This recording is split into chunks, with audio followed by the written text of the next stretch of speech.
What's up, YouTube? It's your boy Rock back with another video, man. I'm gonna keep this one short and sweet, but I'm gonna get straight to the info, man. Everybody's been asking me about making a video on the difference between freight and car hauling. So since we got two of our trailers right here, we both was up here trying to get some service done real quick. I'm gonna go over some of the immediate differences. The first thing I'm gonna start off with is cost. And don't get me wrong, man. Everybody's gonna have their own take on it, man. Everybody gonna have their own take on it. But this is gonna be what I think. So first I'm gonna say this. When it comes down to purchasing a trailer, like, you're gonna need either a flat, and to be successful most of the time you're gonna need a 40 foot. Some people say 36 foot, you'll get away with it. And with the car hauler, I'm gonna say you at least wanna run 3 cars. Now we're gonna get down to the price of the trailer. Now the same thing gonna be with the truck and the trailer. The truck, we already went over the truck thing, so we already got that knocked out. On this part, we're gonna stick for the trailer. So to me, as far as what we know from what we've experienced going through buying the trailers, the flat trailers usually run a little bit more expensive. To me, you can easily kind of get going if you look. You find a used damn 3-car hauler, whether it be a wedge or a 3-car flat. You can find one of those fairly cheaply. You know what I mean? When it comes to the freight trailers, especially if you're going to go with a non-CDL, there are not a lot of those out there on the used market most of the time that I've seen, I'm going to say. So for the most part, you're going to have to get one of those built or buy one new. Now, if you're going to go get a used 22GN and you got your CDL, of course, you'll find a bunch of those used as well. And even then used, that trailer is going to run you a little bit more than the car hauler. Now, when it comes to the freight versus the cars, when it comes to the freight, to get paid most of the time, you're going to have, you're either going to have factoring set up, or you're going to have to, or you'll just be waiting on your pay. When it comes to the cars, most of the time on the cars, it'll either be COD, meaning you'll get your money when you drop the car off, or they'll send you a check in the mail maybe in a couple of days, and sometimes they also do an ACH transfer straight to your bank account. So that's another thing. Now, the next thing when it comes to the freight and trailer, one of the biggest differences what I had to get used to was when you're running with the cars, you're more so on your time. So say for example, I'm gonna look, right? And you can do the same thing with freight as far as looking where you're going, but when you book the cars, right, I'm gonna book them to where I wanna go. And then I'm gonna book them and I'm gonna tell them what time I'm gonna pick it up. So that's how the car thing usually works. So I'll say, for example, I'm gonna head to Missouri, right? I'm gonna head to Grand Forks, North Dakota. So check it, I'm gonna try to find me 3 that's going around that area. I try to find me 3 that's going in that general vicinity, right? So I try to get 3 that's going in that area. And then I'll tell them what day I'm coming. You know what I'm saying? To drop those off. So I'll pick up some of those cars from here where I am, and they're gonna be going to Grand Forks, North Dakota. I'll tell them what day is coming. Now you usually give them a 1 to 2 day window. So you usually tell them like, hey, I'm gonna be there between Wednesday and Thursday. You know, you map out your trip, you know about how long it's gonna take you to get there. So that's how, and then once you get there, you know what I'm saying, you'll drop the cars off in whatever order you choose. Because a lot of times with the cars, they don't always be going to exactly the same place. So 1 car might be going one place, 2 might be going together. Sometimes you can't find a 3-car load and they're all going to the same place, which is always be the best, because that'll be what we call one pick, one drop.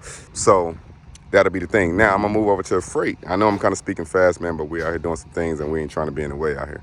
But with the freight, they're gonna give you a pickup time, and you just get appointment time, and sometimes you'll have a window, and then they'll give you a drop-off time, a time they expected to be there. And sometimes they give you a window.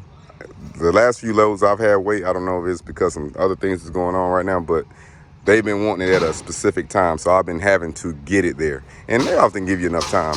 So that's the biggest thing that was kind of I was having to get used to. Also, when you're doing freight, when you get there, it's not like a car. When you get there, a car is ready. I mean, they give you the key, you load it up, you go. Well, with freight, they're loading it. So oftentimes with freight, what aggravates me sometimes, I'm having to calm myself and get used to it, is I have to wait until they load me. And believe it or not, I have to wait till they unload me. And I was gonna say, believe it or not, I've waited 4 hours before to get unloaded. I had a Connex on here. I took it to Orlando, and I waited 4 hours to get that thing unloaded. Now, people like, well, some might say, well, I mean, shit, you know, it's part of the game, and you sitting there and you in your truck and your AC, but you got to think that that clock is running. That ELD clock is running. So if you're trying to abide by, you know what I'm saying, the HOS, that 4 hours can be critical.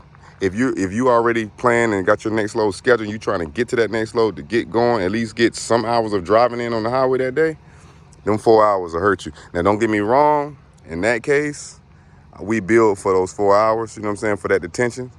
But at the same time, I don't know how I want to say it, but I'm a punctual person, you know what I mean? So if I say that I'm going to have this car, if I pick this car up, I'm saying I'm going to pick it up on Monday and I'm going to drop it on Tuesday, that's what I plan to do. Unless something crazy goes wrong, that's what's going to happen. Versus with the freight, you know what I'm saying, I'm not used to getting there and they say, hey, have this load here by 1. And I get there at 1 and it's 5:30 and it's still on my trailer and they don't have, like, I've had loads where I got there that they didn't even have something to get it off with. They didn't have a forklift, they didn't have a crane, they didn't have, that doesn't happen with cars. You know what I'm saying? That doesn't happen with cars. When you get there with that car, you can take it off. And like, say, for example, if you got somebody, they're not ready to receive the car. Hell, you can take the car off, park it, and then when they get ready to get it, then you give it to them. You know what I'm saying? So that's one of the things, you know what I'm saying? That's one of the other things. Now, the pros and cons to this is, though, oftentimes with freight, it's going to be one pickup, one drop off. With this cars, one of the downside to that is you may be running 30, 40, 100 miles in between just to get your cars loaded, you know what I'm saying, to get going. And the same thing with drop off. You may be going an hour, 2 hours in between just to drop them all off, just to reset to get loaded again. So that's one of the knocks on the car hauling thing, you know what I'm saying. Sometimes it's a lot running around. Now, one of the main key points, and I know everybody want to get to, we're gonna get to the money. Now, but what and this caused me to get a freight trailer because, you know what I'm saying, the money in freight is way better than cars. That's what everybody says. That's what everybody gonna tell you. Now, me, what I think, it depends. Because either which one you pick, you're gonna give up something to gain something else. So you get a little bit more control with cars. You know what I'm saying? You may make a few more bucks with freight.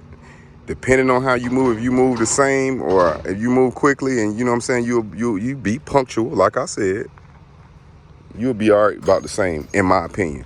If it wasn't that way, then so many people wouldn't be hauling cars. Anytime you're on the highway and you just take a look, and you tell me if you don't see more car haulers than freight trailers on the highway. Just take a look. I'm not saying I'm right. I'm just saying take a look. But those are the biggest differences that stand out to me. You'll use the same truck. You just have to buy one trailer over the other.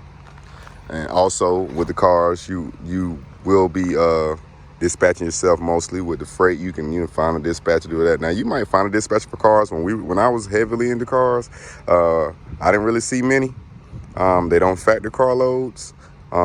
With freight, you know what I mean? You can get a dispatcher, and if you want to stay out there going, most people like dispatching themselves. You can still do the same thing, load board, or dispatcher in this case. You probably going to have some kind of factoring in the freight, because if not, you'll be waiting 30, 60, 90 days for your pay.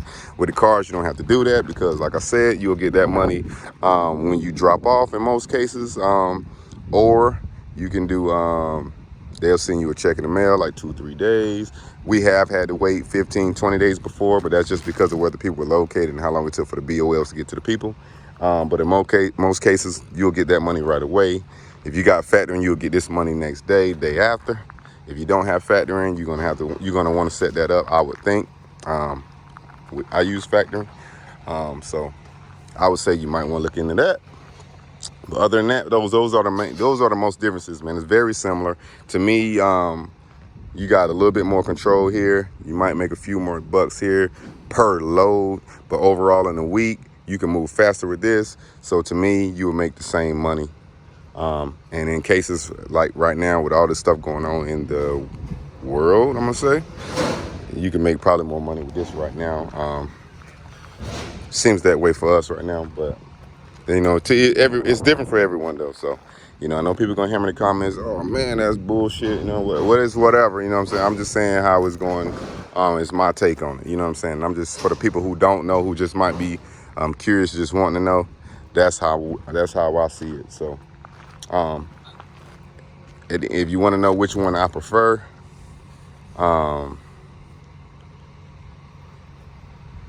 Either one works for me, man. I was trying to pick, and don't get me wrong, because of the person I am, I would say the cars, but the fact that freight, I don't have to run around to 3-4 different spots to pick up, unless you're picking up partials, of course.